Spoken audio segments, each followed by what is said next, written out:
तो आज अपन बात करते हैं जीन की। कल अपन ने समझ लिया था कि डीएनए क्या होता है और आज बात करते हैं जीन की। जीन सबसे पहले डीएनए। डीएनए कल समझा था कि डीऑक्सी राइबो न्यूक्लिक अम्ल को क्या कहते हैं, डीएनए कहते हैं। यानी कि डीएनए क्या होता है, डीएनए होता है जो मानव के शरीर के अंदर पाया जाता है या जीव जंतुओं के शरीर के अंदर पाया जाता है। और इसके अंदर क्या होती है, छोटी इकाई होती है जिसे क्या कहते हैं, जीन कहते हैं। यानी कि अपना शरीर कार्य करता है, किसके कारण करता है, कोशिका के कारण। और कोशिका में क्या होता है, डीएनए पाया जाता है। और जब डीएनए पाया जाता है तो डीएनए के अंदर कौन सा अंग होता है, जीन होता है। डीएनए के अंदर कौन सी इकाई होती है, जीन होती है। यानी कि बहुत सारे छोटे छोटे जीन मिलकर किसका निर्माण करते हैं, डीएनए का निर्माण करते हैं। जिस प्रकार उदाहरण से एक किताब होती है, एक पूरी क्या होती है, किताब, जो किससे मिलकर बनी हुई होती है, पेजों से यानी कि पन्नों से मिलकर बनी हुई होती है।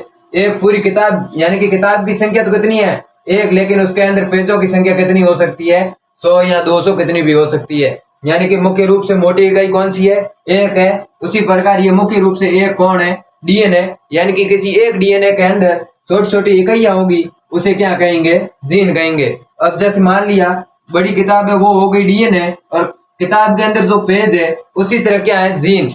अब पेज के अंदर प्रत्येक पेज पर क्या होता है, अलग अलग वर्णन। यानी कि हर टॉपिक के अंदर क्या होता है, अलग अलग वर्णन होता है। जैसे पहले पेज पर समझ लिया कि पढ़ाई कैसे करते हैं, और दूसरे पेज पर जब अपन चले गए तो देख लिया कि घर कैसे बनाते हैं, और तीसरे के अंदर उद्योगों के अंदर क्या निर्मित किया जाता है।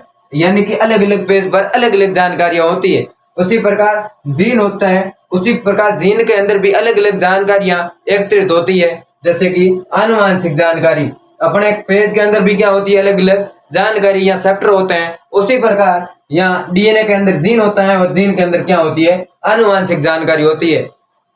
आनुवांशिक जानकारी का मतलब है अपने माता पिता के अंदर जो गुण थे वो अपने अंदर आएंगे या नहीं आएंगे, या किस प्रकार के थे। यानी कि जैसे किसी के पिताजी या पहले जो क्या करते थे, हकला कर बोलते थे, यानी कि बोलने के अंदर दिक्कत आती थी। तो उसके जब बच्चे हुए तो बच्चों के अंदर भी वो समस्या यानी कि थोड़ी बहुत देखने को मिली। यानी कि उसके बच्चे भी क्या हो गए, बोलने के लिए असक्षम थे थोड़े बहुत। यानी कि बोलने में क्या हो रही थी, तकलीफ हो रही थी। तो पिता के वो आनुवांशिक लक्षण थे, वो क्या हो गए थे, बच्चे के अंदर ट्रांसफर हो गए थे। उसी कारण क्या हो गया, वो गुण थे वो बच्चे के अंदर आ गए थे। किसके, कहाँ से, माता पिता से। यानी कि सबसे पहले अपन ने समझ लिया कि डीएनए होता है। डीएनए को मैंने पूरा कल समझा दिया था। इसके अंदर 4 बेस होते हैं, और वो कौन कौन से थे, ए, जी, टी और सी, वो कल बता दिया था, जाकर वीडियो देख लेना। और मुख्य रूप से डीएनए होता है, डीएनए के अंदर छोटी छोटी इकाइयां होती है जिसे कहते हैं जीन, और जीन के अंदर आनुवांशिक जानकारी संग्रहित रहती है। तो अपन ने 2 मिनट के अंदर पूरा कंप्लीट कर लिया। मिलते हैं नई वीडियो के अंदर और नया साइंस का टॉपिक लेकर। यानी कि ऐसा ही इंटरेस्टिंग टॉपिक देखने के लिए हमारे चैनल लक्ष्य एजुकेशन को सब्सक्राइब, कमेंट और शेयर कर दें।